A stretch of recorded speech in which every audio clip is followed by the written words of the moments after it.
ಶ್ರೀ ಅಯ್ಯಪ್ಪ ಭಜನಾ ಮಂದಿರ ಬಾಯಿಕಟ್ಟೆ ಪೈವಳಿಕೆಯಲ್ಲಿ 18ನೇ ವರ್ಷದ ವಾರ್ಷಿಕೋತ್ಸವ ಸಂಭ್ರಮ ವಿಜೃಂಭಣೆಯಿಂದ ನಡೆಯಿತು. ಪ್ರಾತಃ ಕಾಲದಿಂದ ಸೂರ್ಯಾಸ್ತದವರೆಗೆ ವಿವಿಧ ಭಜನಾ ಮಂಡಳಿಗಳ ಭಜಕರು ಭಜನಾ ಕಾರ್ಯಕ್ರಮವನ್ನು ನಡೆಸಿಕೊಟ್ಟರು.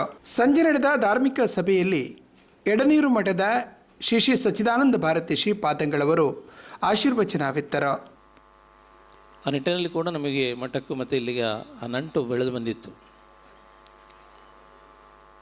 ನಮ್ಮ ಭಜನಾ ಮಂದಿರಗಳು ಒಂದು ರೀತಿಯಲ್ಲಿ ಸುಲಭದಲ್ಲಿ ದೇವರನ್ನು ಒಲಿಸಿಕೊಳ್ಳುವಂಥ, ದೇವರನ್ನು ಭಕ್ತಿ ಮಾರ್ಗದ ಮೂಲಕ ಭಜನೆಯ ಮೂಲಕ ಒಲಿಸಿಕೊಳ್ಳುವಂಥ ಒಂದು ಕೇಂದ್ರಗಳು. ನಾವು ತೀರ್ಥ ಕ್ಷೇತ್ರಗಳಿಗೆ ಸಂದರ್ಶಿಸಲಿ, ಯಜ್ಞ ಯಾಗಾದಿಗಳನ್ನು ಮಾಡಲಿ, ಅಥವಾ ಜ್ಞಾನ ಕಲಾಪಗಳನ್ನು ಕೇಳಲಿ, ಆದರೆ ಭಕ್ತಿ ಇಲ್ಲದ ನಮ್ಮ ಯಾವುದೇ ಧಾರ್ಮಿಕ ಪ್ರಕ್ರಿಯೆಗಳು ಅದು ಮುಕ್ತಿಯನ್ನು ಸಾಧಿಸಲಿಕ್ಕೆ ಕಾರಣ ಆಗೋದಿಲ್ಲ. ನಾವು ಏನು ಮಾಡೋದಿದ್ರೂ ಕೂಡ ಅದರೊಂದಿಗೆ ದೃಢ ಭಕ್ತಿಯನ್ನು ನಾವು ಹೊಂದಿಕೊಂಡಿದ್ದರೆ ಮಾತ್ರ ಅದು ದೇವರನ್ನು ತಲುಪ್ತದೆ ಮತ್ತು ಅದರಿಂದ ನಮಗೆ ಮುಕ್ತಿಗೆ ಅದು ಸಾಧನ ಆಗ್ತದೆ. ಇವತ್ತು ನಮ್ಮ ಭಜನಾ ಮಂದಿರಗಳು ಆ ಕೆಲಸವನ್ನು ಮಾಡ್ತಾ ಇದೆ. ಒಂದು ರೀತಿಯಲ್ಲಿ ಧಾರ್ಮಿಕ ಮತ್ತು ಸಾಮಾಜಿಕ ಶಿಕ್ಷಣವನ್ನು ನೀಡುವಂಥ ಕೇಂದ್ರಗಳಾಗಿ ನಮ್ಮ ಸಮಾಜದಲ್ಲಿ ಅವುಗಳ ಸೇವೆ ಇವತ್ತು ಈ ದಿನಗಳಲ್ಲಿ ಬಹಳಷ್ಟು ಗಮನಾರ್ಹ. ನಮ್ಮ ಭಜನಾ ಮಂದಿರಗಳನ್ನು ದೇವರಲ್ಲಿ ಭಕ್ತಿಯನ್ನು ಉಂಟು ಮಾಡುವಂತಹ, ಸಾಮಾಜಿಕ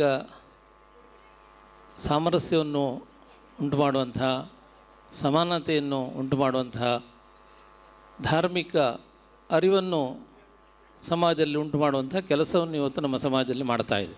ಪ್ರಖರ ವಾಗ್ಮಿ ಕುಮಾರಿ ಹಾರಿಕಾ ಮಂಜುನಾಥ್ ಧಾರ್ಮಿಕ ಭಾಷಣವಿತ್ತರು. ಜಗತ್ನಲ್ಲಿ 100 ಕೋಟಿಗೂ ಹೆಚ್ಚು ಹಿಂದೂಗಳ ಜನಸಂಖ್ಯೆ ಇಡೀ ಜಗತ್ತಿನಾದ್ಯಂತ. ಆದರೆ ಒಬ್ಬ ಹಿಂದುವಿನ ಮುಂದೆ ನಿಂತಿವತ್ತು, ನೀನು ಯಾರಪ್ಪ, ನೀನು ಯಾವ ಸಮಾಜಕ್ಕೆ ಸೇರಿದವನು ಅಂದರೆ ಹಿಂದುವಿನ ಬಾಯಿನಲ್ಲಿ ಧರ್ಮದ ಹೆಸರು ಬರೋಕ್ಕೂ ಮುಂಚೆ ಜಾತಿ ಹೆಸರು ಬಂದಿರುತ್ತೆ.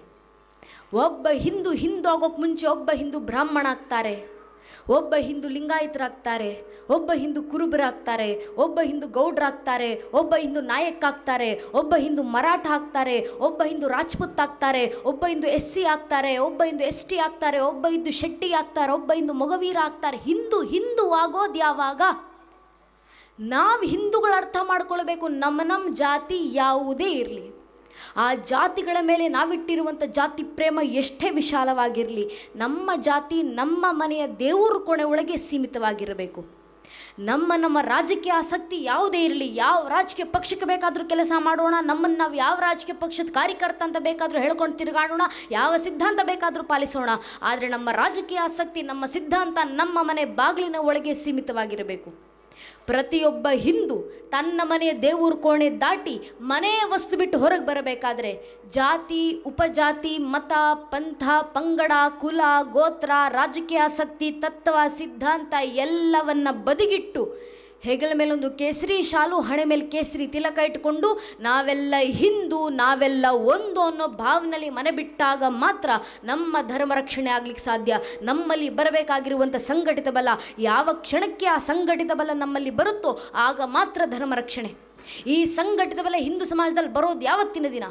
ಶಂಕರ್ ಅಂತಯ್ಯ ಶೆಟ್ಟಿ, ಗೀತಾ ಶಂಕರ್ ಶೆಟ್ಟಿ, ಪ್ರದೀಪ್, ದಯಸಾಗರ ಚೌಟ, ಪ್ರಮೋದ್ ಕುಮಾರ್, ರಾಧಾಕೃಷ್ಣ ಶೆಟ್ಟಿ, ಮಲ್ಲಿಕಾ ಪ್ರಶಾಂತ್ ಪಕ್ಕಳ, ಸುರೇಶ್, ನಾರಾಯಣ ಹೆಗಡೆ, ಗಿರೀಶ್, ಶ್ರೀಮತಿ ಮೀರಾ ಆಳುವ ಮುಂತಾದವರು ಅತಿಥಿಗಳಾಗಿದ್ದರು.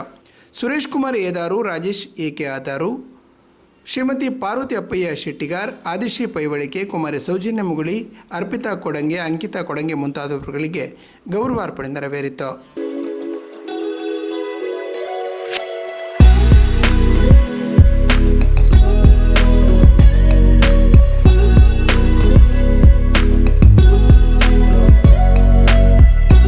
ಸದಾಶಿವ ಶೆಟ್ಟಿ, ಮಂಜಲ್ ತೋಡಿ ಧನ್ಯವಾದವಿತ್ತರು.